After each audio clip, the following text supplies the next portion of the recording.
जय हिंद साथियों। OROP 3 जुलाई में लागू होगा कि नहीं, पेंशन बढ़ के आएंगे कि नहीं, ये मुद्दे पे बात करेंगे। और कितने पेंशन बढ़ेंगे, क्या 5% बढ़ेंगे, 10% बढ़ेंगे, 15% बढ़ेंगे, क्या OROP 1 में बढ़ा था OROP 3 में बढ़ेगा, 2 में जो बढ़ा था उसके अकॉर्डिंग। और जो बजट अलॉट किया गया है, जो बजट 6,500 करोड़ के अराउंड में बजट यहाँ पे कितना है, हाँ सॉरी 6,700 करोड़ बजट अलॉट किया गया है। तो उसमें कितना आपका बढ़ोतरी होने की संभावनाएं हैं, तमाम चीज़ों पे हम डिस्कस करने वाले हैं। चैनल पे नए हैं तो सब्सक्राइब जरूर कर लीजिएगा। सबसे पहले हम बात कर लेते हैं कि ये जो मैंने निर्धारित किया है OROP 3 में एक्सपेक्टेड पेंशन, वो लगभग 7 से 8% तक के इंक्रीजमेंट देखने को मिल सकता है प्रीवियस OROP 1 और 2 के अकॉर्डिंग। जो फार्मूला के अकॉर्डिंग मैंने कैलकुलेट किया है, वो फार्मूला ऑलरेडी आपके ये सरकारी वेबसाइट पे मौजूद है। तो यहाँ से जाके आप भी इसको एक रफली एक्सपेक्ट करके कैलकुलेट कर सकते हैं। चलिए, तो यहाँ पे कुछ आंकड़े जो है वो मैं दिखा दूँ।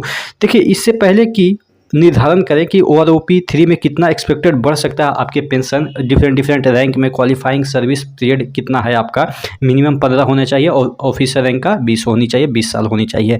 तो उसके अकॉर्डिंग कितना बढ़ सकती है और बजट के अकॉर्डिंग देखिएगा। यहाँ पे जो मैं चीज़ें दिखा रहा हूँ आपको, सबसे पहले कुछ पॉइंट समझा देता हूँ कि 30 लाख लगभग पेंशनर को ये पेंशन बढ़ने की संभावनाएं हैं। जिनका एवरेज से थोड़ा सा ऊपर है, उनमें जो इंक्रीजमेंट देखने को मिलेगी वो काफ़ी कम देखने को मिलेगी, या कई बार ऐसे भी हुए हैं सेकंड OROP में कि आप देखेंगे कि पेंशन ही डिक्रीज हुआ है। यहाँ पे देखिएगा, जो सूबेदार मेजर हैं उनका 33,526 बन रहा था, उसके बाद यहाँ पे डिक्रीज करके, चूँकि ऑलरेडी इसमें ज़्यादा बन रहा था तो उनको डिक्रीज कर दिया गया। तो कुछ ऐसे रैंक भी होंगे जहाँ पे आपको अगर ज़्यादा मिल रही है तो नीचे किया जा सकता है। उसके बाद यहाँ पे 6700 करोड़ बजट है। उसके बाद अगर हम बात करें तो एवरेज पेंशन किसी का 5% रैंक में, तो किसी का 8, किसी का 10% बढ़ सकता है। तो चलिए हम बात कर लेते हैं, सिपाही से स्टार्ट करते हैं। रैंक सिपाही से अगर 17 साल क्वालिफाइंग सर्विस पीरियड है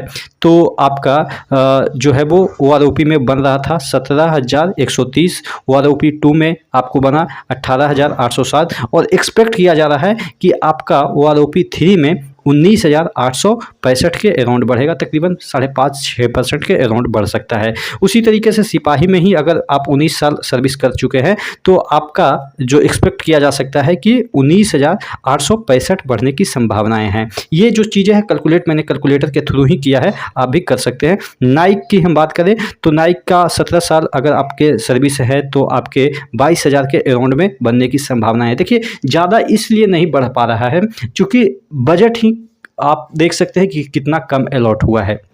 ठीक है, तो वो अलग बात है। अच्छा, इस बात पे भी चर्चा कर लेते हैं कि क्या जुलाई में जुड़ेगा। तो देखिए, अभी तक घोषणा ही नहीं हुआ है, टेबल प्रेजेंट ही नहीं की गई है। टेबल हालांकि मिनिस्ट्री ऑफ डिफेंस ने सबमिट कर दी है, लेकिन अभी बजट में घोषणा ही नहीं हुई है। हो सकता है बजट 23 तारीख को घोषणा हो जाए या उसके बाद या पहले भी घोषणा होने की संभावनाएं हैं, लेकिन मोस्ट प्रोबेबली 23 तक हो जानी चाहिए। उसके बाद अगर नाइक की ही हम बात करें, 22 साल सर्विस पीरियड है तो आपके 22,295, कुछ ज़्यादा खास बढ़ नहीं रहे। और इस पर भी आप ये जोड़ लीजिए कि 50% का। देखिए, इस वजह से भी एक चीज़ मैं और समझा दूँ कि जो आपका पेंशन है वो बढ़ इसलिए नहीं रही है क्योंकि न बेसिक में मर्ज हो रही है DA, ना ही आपके 8th पे कमीशन की गठन हुई है या चर्चा भी अभी हुई है। हालांकि चर्चा तो चल रही है, लेकिन वो इनफॉर्मल वे में चर्चा चल रही है, सरकार इस पे अभी फिलहाल कोई चर्चा नहीं की है।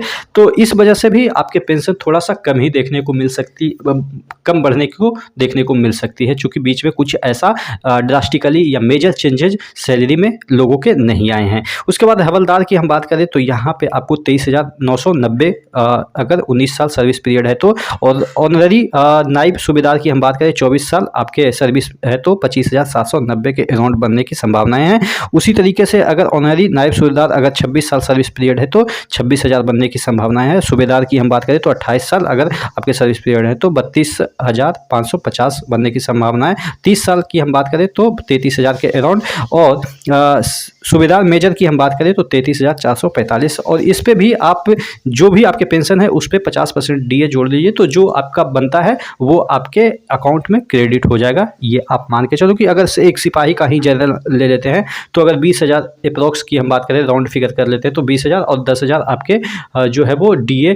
और तो हालांकि अभी तो 3% और बढ़नी है, 3% तो मिनिमम बढ़ेगी ही, 3 या 4 भी हो सकती है, लेकिन 3 तो गारंटीड है बढ़ेगी। तो अभी 50% ही ले लेते हैं, चूँकि यहाँ पे हमने बेसिक को भी ज़्यादा ले लिया है राउंड करने की वजह से, तो तकरीबन 30,000 अराउंड आपके मिल जाएंगे। ठीक है, तो आशा करते हैं चीज़ें समझ में आई होगी। और भी कुछ ऐड हो जाएंगे, ये मैंने बाई ग्रुप के लिए लिया है, एक्स ग्रुप में कुछ और इनमें इंसेंटिव ऐड हो जाते हैं, तो कुछ 1,000-2,000 ऊपर नीचे हो सकता है, लेकिन एक्सपेक्टेड इतना ही आपके पेंशन बनेंगे। आप क्या सोचते हैं नीचे कमेंट बॉक्स में कमेंट करके जरूर बताइएगा। नेक्स्ट वीडियो में मिलते हैं, तब तक के लिए जय हिंद।